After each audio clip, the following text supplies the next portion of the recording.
E aí galera, tudo bem com vocês? Estou aqui para resolver algumas questões como prometido. A gente vai começar com a questão do Instituto Federal do Rio Grande do Sul.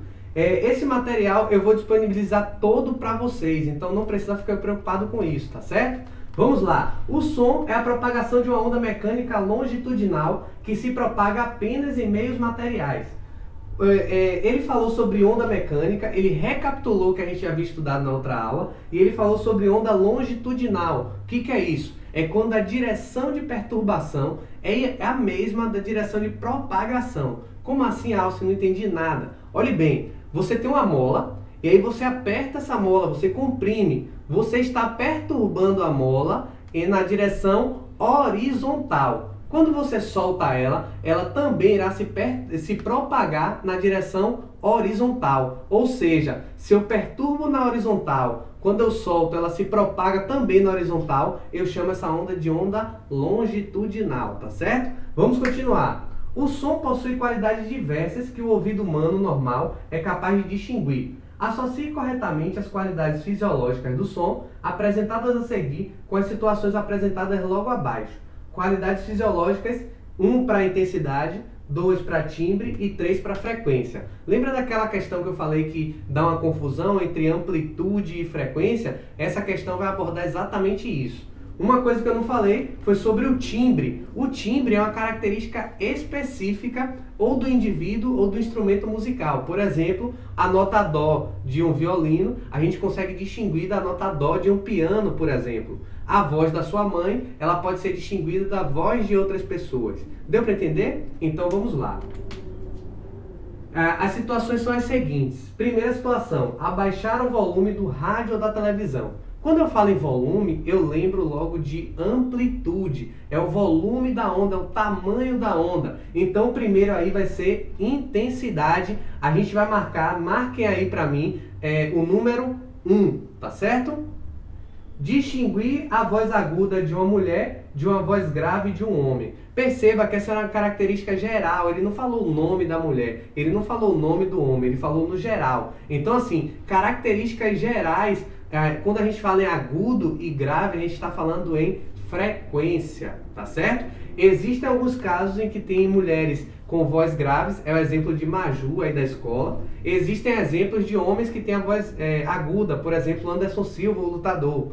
Então assim, nesse caso é algo mais geral, então coisas mais gerais, quando fala de agudo e grave, a gente fala em frequência. Então a gente vai marcar o 3 na segunda proposição aí. Na terceira, distinguir sons de mesma altura e intensidade produzidos por vozes de pessoas diferentes. Perceba, são vozes de pessoas diferentes, ou seja, se sua mãe gritar você na rua, você vai saber que é a sua mãe ao invés de uma outra mulher. Então essa característica ela é muito específica. Então isso vai ser timbre. Então vai ficar 1, 3 e 2. 2 é o timbre, tá certo? Vamos ler a próxima. Distinguir a nota dó por um violino e por uma flauta. Perceba, mais uma vez, são dois instrumentos diferentes, é algo mais específico. Então, mais uma vez, a gente vai marcar timbre, vai marcar o número 2. E a última, distinguir as notas musicais emitidas por um violão. O violão, ele é apenas um instrumento. Ele tem notas mais graves e mais agudas. Por exemplo, quando a gente toca nas cordas de cima, o som sai mais grave. Quando a gente toca nas cordas de baixo, o som sai mais agudo. Então, essa característica de grave e agudo, a gente lembra logo de quê? Frequência, tá certo? Então, para finalizar, o número é o 3. Pode passar?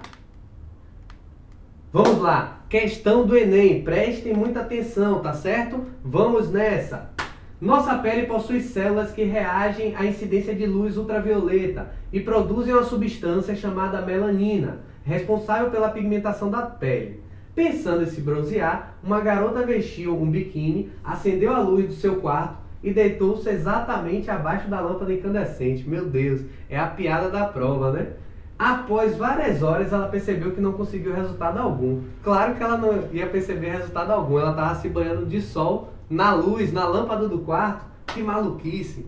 O bronzeamento não ocorreu porque a luz emitida pela lâmpada incandescente é de... Vamos lá.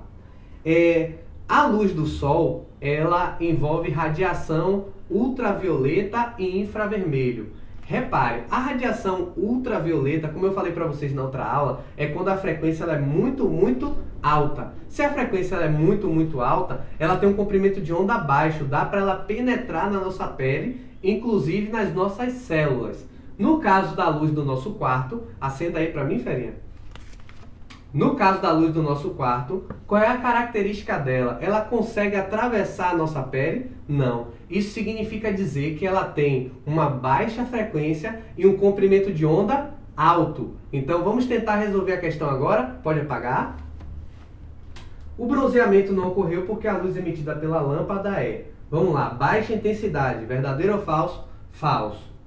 Baixa frequência, verdadeiro, porque ela tem uma baixa frequência e um comprimento de onda elevado, tá certo? Então, essa resposta aí é a questão letra B.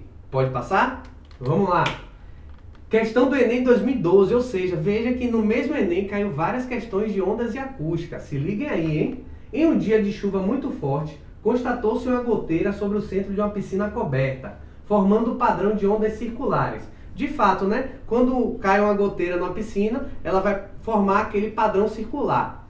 Aí nós temos, nessa situação, observou-se que caíam 2 gotas a cada segundo. A distância entre duas cristas consecutivas, cristas, lembrem, são os 2 pontos mais altos da onda. E a distância entre 2 cristas consecutivas a gente chamou de comprimento de onda. Vão lembrando aí.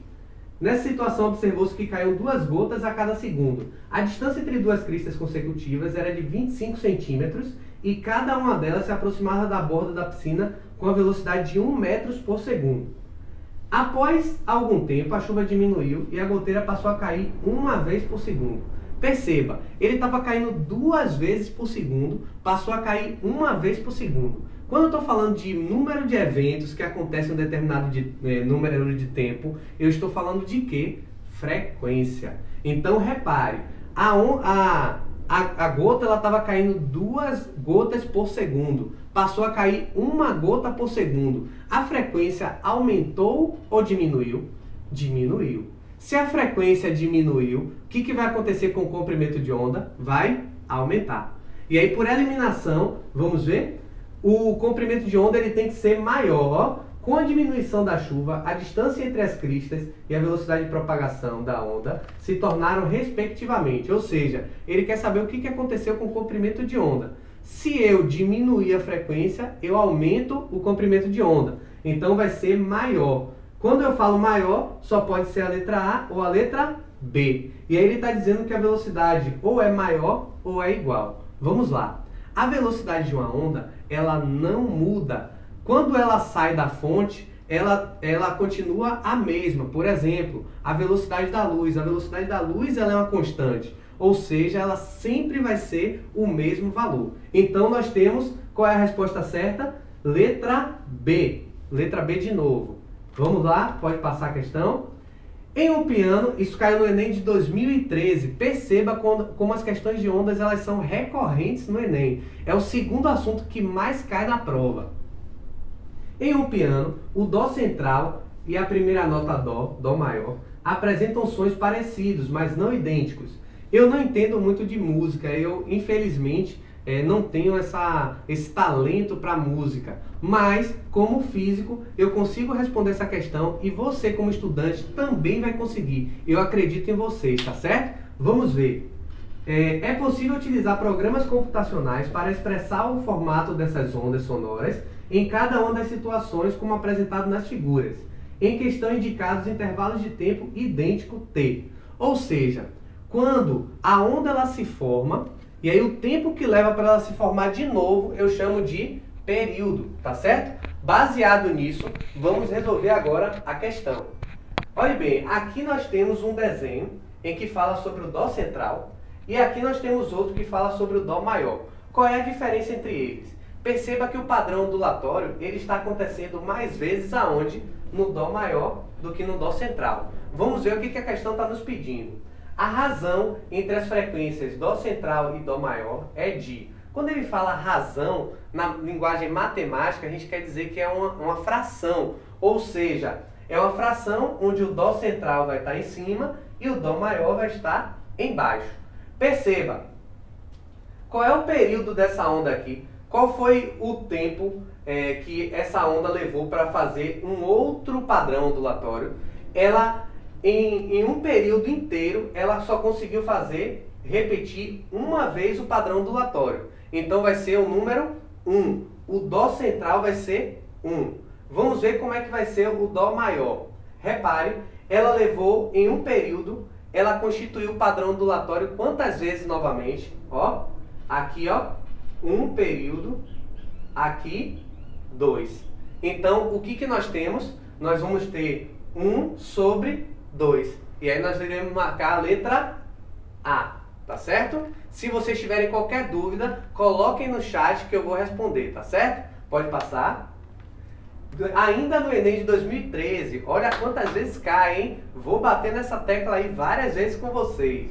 Em viagem de avião, é solicitado aos passageiros o desligamento de todos os aparelhos cujo funcionamento envolva a emissão ou recepção de ondas eletromagnéticas.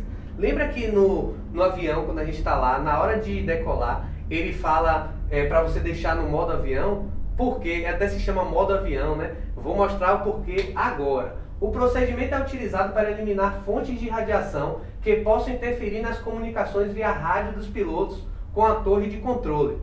A propriedade das ondas emitidas que justifica o procedimento adotado é o fato de terem fases opostas. Vamos lá. Se você tiver fases opostas, você vai ter interferência destrutiva. Correto. Só que em relação ao som, o celular ele emite ondas de rádio, ondas Bluetooth, por aí vai. Essas ondas são ondas eletromagnéticas. E aí vamos lá, não é essa daí. Serem ambas audíveis não justifica, porque a nossa voz dentro do avião também é audível. Então, falso também. Terem intensidades inversas. Repare, intensidades inversas, mais uma vez, é uma característica de onda destrutiva, então não tem a ver. Outra coisa, serem de mesma amplitude. Você tem aí ondas de mesma amplitude, só que elas não estão em contato direto, então não vai ter uma interferência construtiva nesse caso. A questão correta seria a letra E. Por quê? Porque nesse caso eles teriam frequências próximas. E quando você tem frequências próximas, há um fenômeno que se chama de ressonância. Eu vou explicar ele mais na frente. Mas assim, até em ondas de rádio, até algo intuitivo. Quantas vezes a gente está viajando na estrada e aí a gente está passando de rádio e aí uma rádio está tocando uma música e a outra está tocando outra e elas acabam se misturando entre si. Isso porque as ondas, as frequências, elas estão se juntando, elas estão interferindo. Então, por esse motivo, para que o piloto não perca o contato com a torre de comando, é necessário você colocar o seu celular em modo avião para que o seu aparelho não emita nenhum tipo de frequência. Tá certo? Vamos lá, pode passar. Alguns sistemas de segurança incluem detectores de movimento. Nesses sensores, existe uma substância que polariza na presença de radiação eletromagnética de certa região de frequência, gerando uma tensão que pode ser amplificada e empregada para o efeito de controle. Quando uma pessoa se aproxima do sistema, a radiação emitida pelo seu corpo é detectada por esse tipo de sensor. Galera, não preciso nem resolver a questão. Vários filmes já abordaram isso. Qual é o tipo de câmera que registra a radiação emitida pelo seu corpo? A radiação do infravermelho. Vamos lá? Onde é que está ela aí? Letra C. A radiação captada por esse detector encontra-se na região da frequência do infravermelho. As câmeras, elas costumam registrar, né, os nossos movimentos graças à temperatura do nosso corpo. Tanto que na câmera aparecem sinais amarelos, né, no nosso corpo. Isso representa os nossos picos de calor. Pode passar.